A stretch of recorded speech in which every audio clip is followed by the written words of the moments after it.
Ferrari SF90.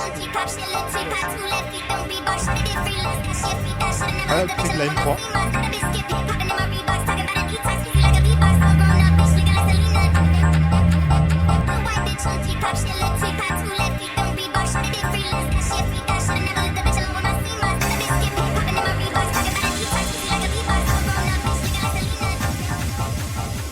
Bon les gars, bienvenue dans une nouvelle vidéo sur Matt le Car Spotter. C'est Gridlix et ça tombe bien parce que je suis avec les organisateurs. Bonjour à tous. Bonjour. Qu'est-ce que vous dire là? Ouais. Moi c'est Santo, j'ai 22 ans. Et moi c'est Théo.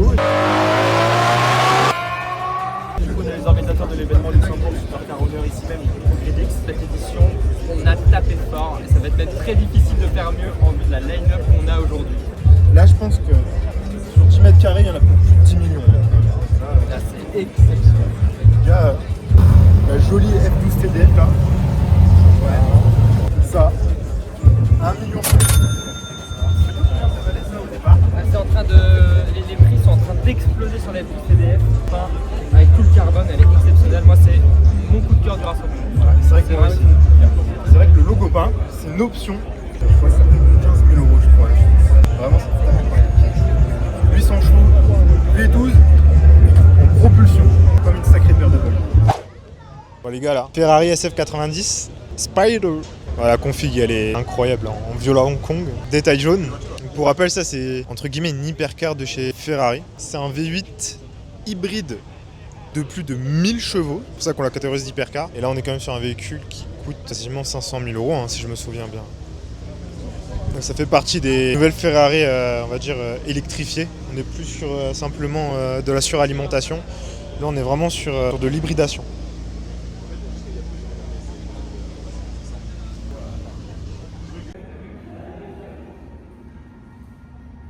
Après directement 992 GT3 RS, celle-là on la présente plus, de toute façon elle est devenue mondiale cette voiture. Et là on est sur une livrée assez spéciale, très jolie livrée, un peu pailletée. La config est vraiment super belle là, avec cette livrée. Pareil, même procédé que la Ferrari tout à l'heure SF90 Spider. La Revuelto c'est la première Lamborghini hybride. V12, 825 chevaux, accouplé à... Fais gaffe, il y a 3 moteurs électriques, il y en a 2 dans les roues avant. Et un caché dans la boîte de vitesse. Ce qui fait en cumulé, c'est que la Revuelto elle fait 1015 chevaux. Aston Martin Valhalla, la toute dernière. La toute dernière, très récemment reçue par le propriétaire qui s'est fait une configuration personnalisée jusqu'à écrire C30 au niveau des portières et tout ça. On va pas les voir. Sur l'aile, pardon.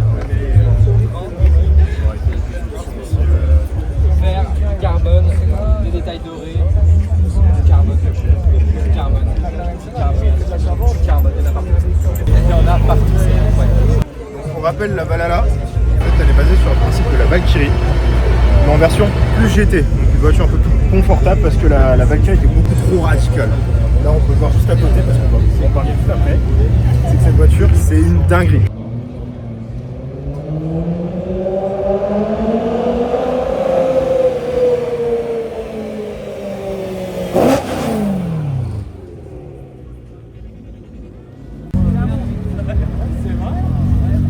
À ma droite, c'est la première fois que j'en vois une, je savais même pas que ça existait.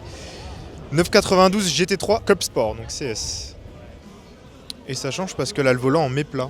La fois que je vois un volant méplat sur une GT3. En fait on dirait que c'est même pas d'origine, on dirait juste que c'est modifié. Après il faudrait que je voie avec le proprio.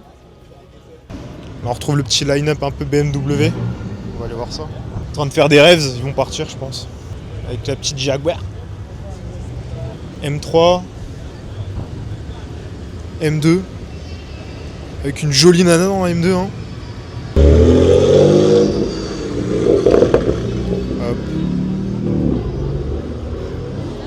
Le préparateur le plus élégant, Alpina, qui prépare des voitures M, qui est déjà son base agressive, mais je trouve que ce préparateur là, Alpina, il les rend plus lisses les courbes, beaucoup plus élégants, moins agressifs. Et ça est l'un des seuls je pense préparateurs qui fait ça. Parce qu'on regarde ABT ou Apt, qui les rend encore plus agressifs de base, les Audi par exemple. Pour avoir, tu vois aussi Brabus, qui prépare les Mercedes en général. Là on est quand même sur un préparateur plus doux. Petite 911 Turbo S sans l'option des échappements sport. Au début, ça me faisait bizarre d'avoir 2 échappements avec les canules rondes. Et au final, je me suis habitué et voir les 4 sorties comme ça, je trouve que ça fait un peu cheap maintenant. La voiture, elle est incroyable, hein. Turbo S, la ligne. Après la Ventador Ultima, elle est vraiment sublime. Hein.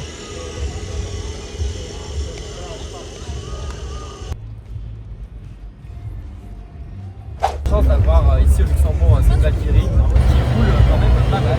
On est dans le coin régulièrement. On a une probabilité, une chance de la croiser parce que sur le moment, il est probablement le plus roulé d'Europe peut-être, mais peut-être pas du monde, mais en tout cas celle-ci roule. Ah, c'est le Spider, je crois. C'est une Spider effectivement. Donc Spider, ça veut dire que le toit est découvrable. Voilà, Spider, c'est ça. Et puis cette config incroyable. Ouais, c'est vrai que Parce que derrière, et le carbone du bord, c'est incroyable. c'est vrai que ça, cette voiture. Moi, j'ai un coup de cœur pour la TDF, mais c'est vrai que. C'est pas du tout la même philosophie là, on est vraiment sur des véhicules très très impressionnants. Et c'est des vrais hypercars. Là où la TDF, certes c'est une supercar, l'extrême supercar, c'est pas encore une hypercar. Là où là c'est.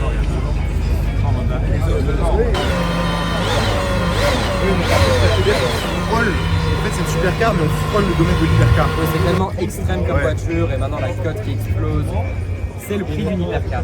Pour moi, ça change un peu des Lucci, hein, parce que maintenant, comme vous avez vu, les Ferrari sont partis en totale vrille. Là, on a quand même un peu ce qui se fait de mieux chez Ferrari. Et là, c'est magnifique.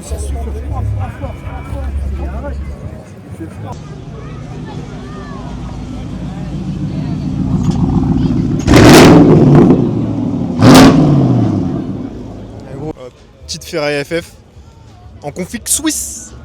Pourquoi config suisse? Parce que je trouve qu'elle est rabaissée et que les jantes sont changées. C'est ce que font les Suisses en général avec leur voiture. Mais c'est super sympa quand même. Hein. Surtout qu'en plus la config elle est super belle. Si je me trompe pas, c'est un bleu TDF. L'intérieur cuir marron. Oh. Avec les grosses jantes, je pense on est sur du 22 ou 23 pouces là. Hein. Non vraiment elle est super jolie la FF. Bon, je viens de scanner le QR code qui est juste en dessous de la voiture où on a le prix parce que c'est une voiture en vente. Je m'attendais pas autant. Je sais pas si on verra bien. 279 000 euros. 279 000 euros. Est-ce que ça les vaut? C'est ça. On va parler de Formule 1 de route avec la Valkyrie. Là, on va vraiment parler d'une vraie Formule 1 sur route, la MG1. L'image de la Valkyrie, c'est un autre exemple de la Formule 1 sur route. C'est des véhicules, que ce soit la MG1 ou la Valkyrie, il y a vraiment une procédure à respecter pour pouvoir démarrer, éteindre et rouler la voiture. C'est vraiment, je pense, là on a 2 véhicules extrêmes, on ne peut pas faire plus en termes d'hypercar, parce que c'est, comme on a dit, des réels Formule 1 sur route. C'est vrai que ça, je n'avais pas parlé, c'est que la Valkyrie et la MG1 ont vraiment une procédure très précise pour démarrer. One, si tu te plantes 4 ou 5 fois, ça repart directement en Allemagne. Le nombre de fois, mais je sais qu'à un moment elle peut se bloquer et il y a les ingénieurs spécialisés sur la MG1 qui doivent soit venir la récupérer ou soit la réparer à domicile ou en tout cas il y a une manipulation à faire. C'est vrai que c'est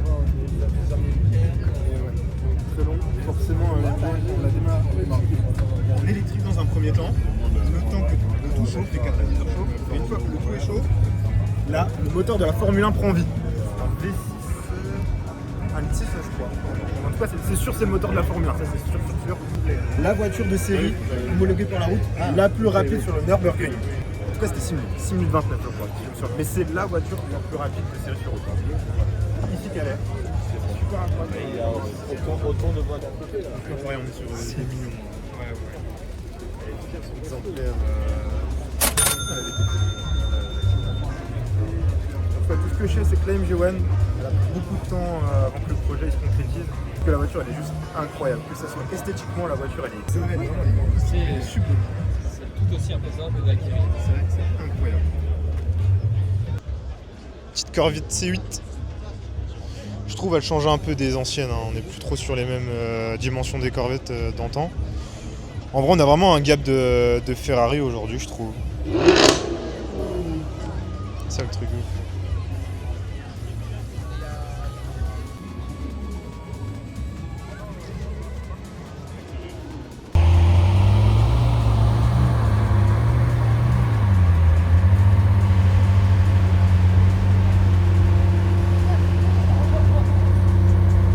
Et là on est sur une petite pépite, Lamborghini Aventador Ultimae, la dernière Aventador née. Et oui, c'est la fin de l'Aventador, celle juste avant la Revuelto. 350 exemplaires, V12 atmosphérique, le dernier V12 atmosphérique de Lamborghini. 780 chevaux, 780 chevaux, ouais c'est ça. Avec un véhicule qui coûte environ 800 000 € aujourd'hui.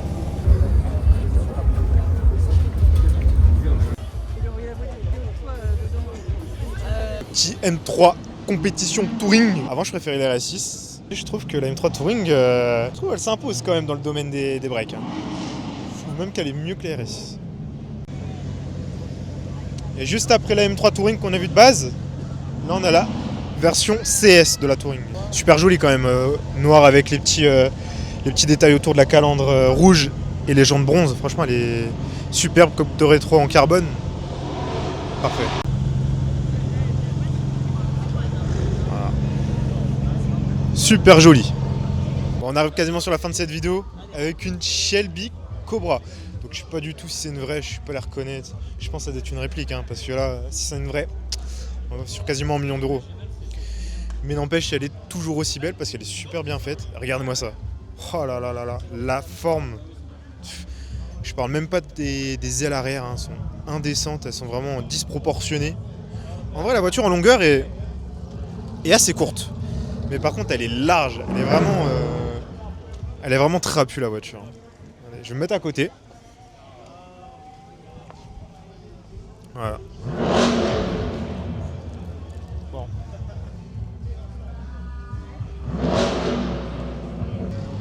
Jolie R8 V10. Toujours aussi belle, hein. Ah, c'est incroyable quand même une R8. Petite Lotus Elise qui était bien cachée, hein. Franchement, vu sa taille et vu comment elle est positionnée, hein, il fallait la voir celle-là. Lotus Elise 240 Sport. C'est minuscule, hein. Je sais pas si on me verra à côté.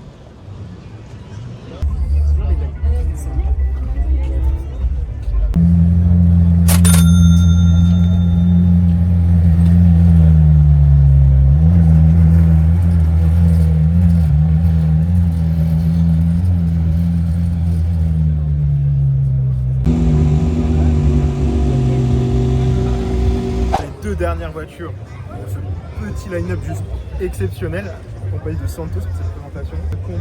Combo hommage au meilleur pilote de Formule 1 de l'histoire, je pense. Ah bah là, oui, là clairement, on a 2 McLaren Senna, celle de Batman, d'ailleurs il y a le logo Batman à l'arrière. Dans cette voiture, sauf que là et une belle grise. Il me semble que c'est un PPF satin qu'elle a dessus, avec quelques détails jaunes et du carbone mat absolument partout. C'est vrai qu'on parlait. Moi, la McLaren Senna, je sais pas vous, mais quand elle est sortie, j'avais un peu du mal esthétique. Bah, il y a eu beaucoup de personnes qui ont eu beaucoup de mal. C'est une voiture qui est quand même très particulière, même si on parle en millions d'euros évidemment. 1,5 million, on rappelle. C'est magnifique, il y a des lignes impressionnantes. Tu peux mieux l'apprécier et vraiment, c'est là que tu dis que l'aéro a été poussé au maximum. Les ingénieurs McLaren ont fait. Et je pense que c'est un très bel hommage à Senna. Parce que c'est pour ça aussi qu'elle avait été faite, la McLaren Senna. C'était pour repousser les limites. Donc elle n'a pas été faite esthétiquement, elle a été faite pour la performance. Bien, je crois qu'il y a plus de 800 kg d'appui aérodynamique à plus de 200 km/h. On peut le voir avec son énorme aileron. Ouais, c'est impressionnant. L'aileron, je pense que c'est un des plus. Ouais, RS 422 a fait fort. McLaren Senna, ça reste au-dessus. En parlant de taille d'aileron, hein, c'est évidemment au-dessus en termes de performance, mais là l'aileron est énorme. Merci. Avec grand plaisir. Merci à toi d'être venu. Et puis, bienvenue comme d'habitude au prochain événement. Avec plaisir. Bonne journée. Bonne journée également et puis bonne suite de vidéos. Bon les gars, je vous remercie d'avoir regardé cette vidéo. On se retrouve à la fin du rassemblement donc du Gridix Luxembourg organisé par Santos, vraiment qui était tout simplement incroyable. Comme vous pouvez le voir, on se retrouve quand même avec 2 très jolies voitures, la MG1 et la McLaren Senna. Merci à vous d'avoir regardé cette vidéo, je vous invite à liker, commenter et partager la vidéo, comme ça j'en referai plus si ça vous plaît. Encore désolé parce que je me suis rendu compte trop tard, c'est que j'ai un problème de micro. Qu'on a fait la présentation au début avec Santo. Voilà, comme la dernière fois avec Sylvain avec sa GT4 RS au Luxembourg. Une deuxième fois, et là ça me saoule, donc je vais voir comment je vais faire au montage pour récupérer la vidéo. En tout cas, j'espère que la vidéo vous aura plu et je vous souhaite une très bonne journée.